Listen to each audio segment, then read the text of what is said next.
Bonjour, bienvenue sur Jeff Photographie. Donc comme vous l'avez vu en introduction, 1, 2, 3, 4 objectifs que j'utilise, que j'ai utilisé, que je peux être amené à utiliser encore pour mes shootings photos. Donc cela fait longtemps que je vous parle de mes shootings photos et du fait que ce soit ma spécialité quelque part maintenant dans le domaine de la photo. Cela fait longtemps que je vous parle aussi des objectifs que j'utilise. Je vous avais fait toute une série de photos fin d'année dernière pour vous parler du fait que moi, ma focale fétiche, c'était le 50 mm. Il est là, c'est le 50 mm 1.8 que tout le monde doit ou devrait avoir dans sa besace, dans son sac photo. Et pendant longtemps, je n'ai fait de shooting que avec cet objectif-là. Depuis, vous voyez, je me suis petit à petit équipé. J'ai aussi maintenant un 35 mm 1.8. J'ai aussi, et depuis plusieurs années, je vous avais fait aussi un épisode de présentation, un 90 mm 2.8 macro. Et ici, ça y est, je vous le dévoile, mon dernier petit bijou, caillou, on l'appelle comme vous voulez. Mon dernier objectif, un 70-200 2.8. Donc vous le comprendrez, autant de focales que je peux être amené à utiliser dans mes shootings. Et au fil du temps, ma pratique et je dirais à la fois mes choix, mais aussi les focales que j'appréciais le plus, tout ça, ça a évolué. Je vous le disais, j'ai essentiellement commencé avec 35 mm, j'ai utilisé quasiment que ça pendant des années, jusque... je veux dire fin d'année dernière encore. C'est pour ça que j'avais fait des vidéos où j'envisageais d'acheter un 50 mm un peu plus qualitatif. Où j'avais testé le Canon 1.2, j'avais testé le Sigma Art 1.4 et vraiment j'étais à fond sur le 50 mm. À la fois avec un APS-C, donc ça équivaut pour Canon à un 80 mm. Et à la fois à full frame depuis que j'ai mon EOS R. Donc même quand j'étais passé au full frame, j'étais resté sur mon 50 mm. C'était vraiment la focale que j'appréciais. Pourquoi je l'appréciais? À la fois déjà elle ouvrait grand, puisque c'est du 1.8. Pas cher, relativement qualitatif. Et j'appréciais d'être près de mes modèles. Mais vous allez voir que petit à petit j'ai évolué. Et puis qui n'évolue pas, et c'est normal. Et petit à petit... notamment, juste après les épisodes que j'avais fait, notamment sur les tests du Canon et du Sigma Art, je me suis dit, j'ai un 90 mm, pourquoi ne pas vraiment un peu plus investir et shooter un peu plus avec celui-ci? Parce que j'entends souvent dire depuis longtemps, et je pense que vous êtes comme moi, que la focale de prédilection des photographes de portrait, c'est le 85 mm. C'est une focale dans lequel on n'a quasiment pas de déformation pour tous les types de portraits que l'on peut faire, si on est à bonne distance, bien évidemment. C'est un objectif fixe, donc souvent c'est une grande ouverture, donc les 86 mm, ça peut aller jusqu'à 1.4, en tous les cas 1.8. Là, moi, l'équivalent, c'était un 90 mm 2.8. Et j'ai pas mal joué tous mes shootings que j'ai fait fin d'année dernière, jusque... jusque il y a... parce que j'achète le 70-200, je les ai fait au 90 mm. Et j'avoue que j'ai pris un grand plaisir au rendu, au bokeh, au fait d'être plus loin. Je me suis habitué petit à petit. Ça permet de pouvoir shooter de plus loin. Alors à la fois, soit d'être plus loin de votre modèle, mais des fois quand c'est votre modèle qui, pour des raisons techniques, est un peu plus loin. Je vois un shooting à la plage où par exemple je ne pouvais pas me mouiller et puis ma modèle était dans l'eau. Voilà, donc ça permet un peu plus de zoomer vu que c'était une focale 90 mm. Et donc fort du constat que j'ai apprécié le 90 mm, j'étais vraiment dans la logique où je me suis dit, tant qu'à investir dans une focale un peu qualitative et voilà, un achat qu'on fait qu'une fois et qu'on veut garder 10 ans, je veux dire, c'était un peu sa logique, je m'étais dit, je vais peut-être regarder d'un peu plus près les 85 mm. Et donc je commençais à regarder d'un peu plus près les 85 mm, les Sigma Art, les Canon, ce genre de choses. Début d'année ou fin d'année dernière, non c'était fin d'année dernière je crois, j'avais investi aussi dans un 35 mm. Je vous avais expliqué, il me semble, dans une vidéo, quel était pour moi l'usage du 35 mm. C'est vraiment pour faire des photos de portrait et avoir beaucoup plus le modèle dans son contexte.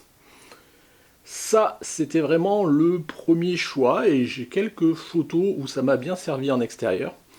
Et aussi, c'était une focale qui était d'autant plus courte enfin en tous les cas plus courte que le 50 mm, donc en intérieur notamment, ça pourrait être utile, ça permettait d'avoir le plus de recul. Aujourd'hui, le 35 mm, c'est même aujourd'hui ma focale la plus courte que j'ai, en tous les cas pour mon EOS R. Ça me sert aussi pour les paysages, ce genre de choses. Et depuis, j'ai eu la chance d'avoir, je veux dire, une petite entrée d'argent qui a fait que je me suis posé la question vers quel objectif finalement je pouvais aller, parce que je pouvais me le financer. Et après vraiment avoir réfléchi, vraiment avoir potassé, je me suis aperçu que le 70-200, c'était vraiment l'objectif passe-partout par excellence, et qui en termes de portrait était à la fois très qualitatif et permettait à la fois de couvrir des focales de 70, du 85 de fait, mais aussi une focale qui est pas mal en portrait, c'est le 135 jusqu'au 200 mm. Donc soit avec ce genre d'objectif, ça m'oblige à m'éloigner de mon modèle, mais à la fois je peux être loin et vraiment me rapprocher. Alors voilà, c'est la différence entre le zoom et toutes ces focales fixes. Les focales fixes, quand vous voulez, je veux dire zoomer ou cadrer plus serré ou plus large, il faut que vous preniez vos petits pieds, vous avanciez et vous reculez. Avec le zoom, la plupart du temps, vous mettrez en valeur moyenne et vous arrivez à peu près à le faire, même si ça n'empêche pas de se déplacer suivant la focale qu'on veut utiliser. Mais en tous les cas, ça m'a permis d'appréhender vraiment la partie shooting complètement différemment. Et depuis que je l'ai, j'ai dû faire déjà 3 shootings et franchement, j'en suis super content. Ça me permet à la fois d'être moyennement près, 70 mm, ça me permet d'être très loin à 200 mm et de pouvoir zoomer si ma modèle est loin, ou même sans bouger, de pouvoir alterner entre quelque part un portrait en pied et un gros plan. Et ça, c'est pas mal. Et généralement, ce que l'on peut dire, c'est que sur les 70-200, ils sont très qualitatifs et donc la qualité y est. Donc vous voyez mon cheminement au fil des ans. Je suis passé du 50 mm, d'ailleurs si je les mets dans l'ordre, 35, 50, 90, 70, 200. Mon 50, pas cher, c'est vraiment pour débuter, je vous conseille, si vous ne l'avez pas, achetez-le, le Canon il vaut même pas 150 €. J'ai longtemps fait avec, et jusqu'il y a peu je faisais avec, et ça marche très bien. Le 90 mm, on va dire assimilé à une focale idéale pour le portrait, 90 en full frame bien évidemment, 85 c'est à peu près pareil. Bon, le problème de celui-ci, c'est qu'il ouvre qu'à 2.8, mais même à 2.8, je ne me suis pas senti limité, parce que plus la focale est longue, et moins vous avez besoin d'avoir une très grande ouverture pour avoir un beau bokeh. Puis 35 mm, j'ai investi. Donc la particularité qu'avait aussi ce 35 mm, à la fois ça me permettait de faire des portraits en intégrant plus le contexte, faire des portraits dans des endroits où j'avais pas beaucoup de recul, mais aussi, contrairement aux 50 et aux 90, c'était des objectifs monture EF Canon, donc ancienne monture. Le 35 mm, ça rejoint maintenant la politique que je me suis dit, tant qu'à investir dans nos nouveaux objectifs, je vais acheter des objectifs qui soient compatibles avec une nouvelle monture de l'EOS R, à savoir la monture qui s'appelle RF. Voilà. Donc ce 35 mm, je peux le monter nativement sur mon EOS R. Contrairement aux 50 et aux 90 mm où je suis obligé de les monter sur mon EOS R avec une bague d'adaptation. Et c'est pour ça que quand je me suis dit, tant qu'à changer et acquérir une focale portrait qui soit qualitative, alors qualitative, je veux dire d'une bonne qualité, après je veux dire, je peux vous montrer des photos, je pense, j'ai prévu de vous montrer des photos tout au long de la vidéo, avec chacune de ces focales fixes, j'ai fait plein de portraits dont j'étais très satisfait. Mais je me suis dit, tant qu'à investir et faire l'achat de la décennie, je veux dire pour moi, parce que je ne peux pas investir beaucoup, je me suis dit, autant chercher quelque chose qui soit déjà dans ma monture native, donc RF, et quelque chose qui couvre à la fois mes besoins de portrait, mais pourquoi pas plus. Et du coup, c'est là que j'ai vu le 70-200, qui était, en tous les cas, monture RF, super plébiscité comme étant un superbe objectif. Mais de façon générale, le 70-200 est beaucoup utilisé par les photographes de portrait. Et pour l'avoir un petit peu testé avant et depuis que je l'utilise, j'avoue, je confirme, il est super qualitatif, c'est un bijou.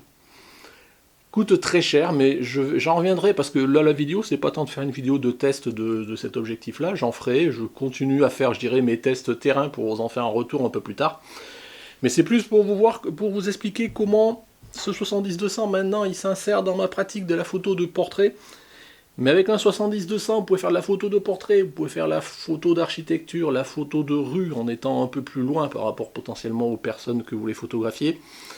Vous pouvez faire de la photo de sport, animalier c'est peut-être un peu court, mais avec un adaptateur par deux, ça devient un 140, 400, ça peut être envisageable, même si moi je ne fais pas spécialement d'animalier. Mais en tous les cas, c'est, je dirais, un objectif qui est relativement polyvalent et que, quand on a les moyens, il peut être intéressant d'avoir dans sa besace. Donc vous voyez, 4 objectifs, 3 focales fixes. Les focales fixes sont souvent ce qui est le plus utilisé, qui convient bien à du portrait. Pourquoi ? Parce qu'elles ouvrent grand, donc généralement 1.8, 1.4, voire même 1.2. Et en rapport qualité-prix, elles restent dans un prix abordable, en tous les cas, quand vous tapez des marques autres que les marques propriétaires, en Canon, un 50, 1.2, je vous avais dit, ça coûte aussi très cher. Vous pouvez avoir un 90 mm, celui-là je l'avais acheté plus pour envoler macro, vous voyez, je l'avais investi là-dessus il y a quelques années, j'avais fait une présentation, et puis je peux l'utiliser aussi en portrait. C'est assez passe-partout, et ça peut servir aussi à autre chose que du portrait. Les zooms, ben, ma foi, je dis, très polyvalent. Alors l'avantage du 70-200, 200 c'est peut-être une focale qui est presque un petit peu longue, je dirais, pour du portrait. Donc ça permet d'être loin de votre modèle, tout en offrant, je dirais, une grande ouverture, 2.8 pour à 200 mm, c'est déjà pas mal, tout en offrant un beau bokeh et un beau piqué, et c'est vrai que il est génial, franchement. Il offre aussi un gros effet d'écrasement des perspectives qui permet d'accentuer un petit peu l'effet 3D et le détachement du sujet de son fond. Donc par rapport à ça, c'est aussi pour ça qu'il est pas mal réputé. Et je vous dis, pour l'avoir quelque peu utilisé, pareil, je vous fais tourner des photos. Bah écoutez, derrière, quand vous faites un gros plan avec le flou, moi j'apprécie. Alors après, toujours pareil, il ne faut pas forcément toujours abuser du gros bokeh dans tous les portraits. Il y a plusieurs écoles, ceux qui font que plein d'ouverture, toujours. Il y a ceux qui veulent à tout prix fermer, le bokeh c'est has-been, ce genre de choses. Je ne rentrerai pas dans des discussions là. Chacun voit comme il veut, enfin fait comme il veut. Moi personnellement j'aime bien quand même cultiver le côté bokeh. Donc pour l'instant, typiquement tous les shootings que j'ai pu faire avec celui-ci, je les ai tous faits à 2.8, donc à pleine ouverture. Avec le 90 mm, j'ai shooté entre 2.8 et 4 la plupart du temps en portrait. 50, j'ai un peu tout essayé, je dirais. Pas forcément toujours à 1.8, mais ouais, facilement 1.8, 2.8, maximum 4. Mais c'est vrai que j'aime bien relativement ouvrir et j'apprécie, je vous dis vraiment, l'aspect bokeh dans les portraits, moi ça me va vachement bien. Le 35 mm, je le mettrai peut-être en retrait parce que je l'avais acheté pour un contexte particulier, pas vraiment pour remplacer un de mes objectifs en termes de portrait, c'est vraiment pour faire un complément. Du coup d'ailleurs, chaque fois que je vais en shooting aujourd'hui, j'ai 70-200 comme mon objectif principal et j'ai toujours le 35 mm. Si pour une raison ou pour une autre, j'ai besoin d'avoir du recul parce que je suis dans une pièce, je suis enfermé, ou si pour une raison ou pour une autre, je ne peux pas m'éloigner de mon modèle et que je veux vraiment le cadrer large. Voilà, donc je l'ai toujours, c'est petit, ça prend pas de place. Et l'avantage avec ces deux montures natives RF, bah, j'ai pas besoin de prendre mon adaptateur, donc c'est toujours ça. Alors pour revenir au 70-200, parce que c'est quand même une façon aussi de vous le présenter et de vous montrer comment voilà, c'est rentré dans mon escarcelle et dans mon panel des objectifs de portrait. Je vous ai dit les avantages, l'inconvénient quand même, c'est que bon, au-delà de son prix, hein, donc il faut pouvoir se le payer, ça c'est clair, quelle que soit la marque, hein, mais aussi, généralement, c'est relativement lourd. Donc celui-ci, j'ai la chance, c'est le RF donc de Canon, hein, 70-200 2.8. Et il ne fait qu'1 kg, contrairement à la version EF, le dernier qui fait quasiment 1,5 kg. Donc il y a 50% de poids en moins, et donc c'est toujours intéressant. Mais de façon générale, les 70-200, ce sont toujours des gros objectifs qui font au moins 1,5 kg. Donc il faut pouvoir se balader toute la journée avec, ne serait-ce que dans le sac ou autre, et donc c'est un petit peu moins passe-partout. Donc voilà, je ne vais pas rentrer, je ne vais pas vous faire un cours sur quelle focale utiliser. Ce qui est sûr, c'est que si vous voulez faire du portrait, posez-vous la question quel type de portrait vous voulez faire et dans quelles conditions. Je vous dis, si vous avez un 50 mm 1.8, ce que j'espère que vous avez, parce que vraiment c'est quelque chose que je recommande, commencez avec ça, vous prenez pas la tête, ça convient à bon nombre de situations, que vous soyez en APS-C ou que vous soyez en full frame. Donc ça répond à pas mal de problématiques. Si derrière vous avez la possibilité d'avoir un 85 mm ou même, vous voyez, un objectif macro, un 90 mm, ça sert aussi. Le 35, je vous ai dit, ça rentre un petit peu sur le côté. Et si après vous avez la volonté d'aller plutôt vers un zoom, eh ben écoutez, le 70-200, quelle que soit la marque, je pense que ça reste une valeur sûre, d'autant que il est stabilisé, contrairement à mon 50, mon 90 il l'est aussi, mais tous les 85 par exemple ne le sont pas. Donc c'est toujours un gage de qualité en tous les cas un gage où vous raterez moins vos photos. Voilà. Maintenant, comme je vous le disais, ça dépend des photos que vous voulez faire. Si vous voulez faire des photos en pied, des photos en portrait américain, des photos en bus, des gros plans, si vous travaillez en extérieur, si vous travaillez en studio ou dans un appartement, il faut tenir compte de tout ça, et c'est pour ça que moi je couvre tout aujourd'hui avec les focales que j'ai, et il n'est pas exclu que je redescende au 50 mm si le besoin est. Je pense pas, parce que dans ce cas-là, je descendrai au 35 mm, mais franchement, je l'ai toujours, et il m'a bien servi, et je l'appréciais, ça fait des années que je fais des photos avec. Donc voilà, je vais clôturer là ce long discours, qui était plus de vous présenter les différents objectifs que j'ai pu être amené à utiliser dans le temps. Aujourd'hui, je suis plutôt parti sur 70-200. Si aujourd'hui vous faites de la photo de portrait, dites-moi en commentaire quels sont aujourd'hui les objectifs que vous utilisez, les focales que vous utilisez. Est-ce que vous utilisez un 70-200 ? Si oui, pourquoi ? Quel avantage vous y retrouvez ou pas ? Quelle que soit la marque, je veux dire, c'est pas temps pour l'instant de se focaliser sur celui-ci ou un autre. Vous avez Tamron qui en fait, Sigma en fait, tous les marques propriétaires, Canon, Nikon, ce genre de choses font des objectifs 70-200 qui sont tous relativement qualitatifs. Donc quel objectif utiliser ? Si vous avez envie de démarrer, je vous dis, focale fixe 50 mm, vous ne posez même pas la question que vous soyez en APS-C, en full frame. Et puis après, voilà, si vous faites du portrait d'un extérieur, du portrait serré, du portrait de loin ou autre, ça sera à vous à jouer avec. Donc voilà, faites-moi le retour, toujours pareil, une vidéo pour vous présenter un petit peu mon contexte, mes besoins, comment j'ai évolué, quelle focale j'utilise et pourquoi, en termes de photos de portrait, des différents types de photos de portrait. À vous de voir maintenant quel est votre besoin et ce que vous utilisez. On est là pour ça, lançons l'échange. Donc en tous les cas, en ce qui concerne le 70-200, bon, pendant les temps j'avais laissé un petit peu le suspense, j'avais un petit peu teasé. Je vous ferai, je vous dis, je pense d'ici quelques mois, peut-être à la rentrée, quelque chose comme ça, un test de présentation plus concret de cet objectif-là.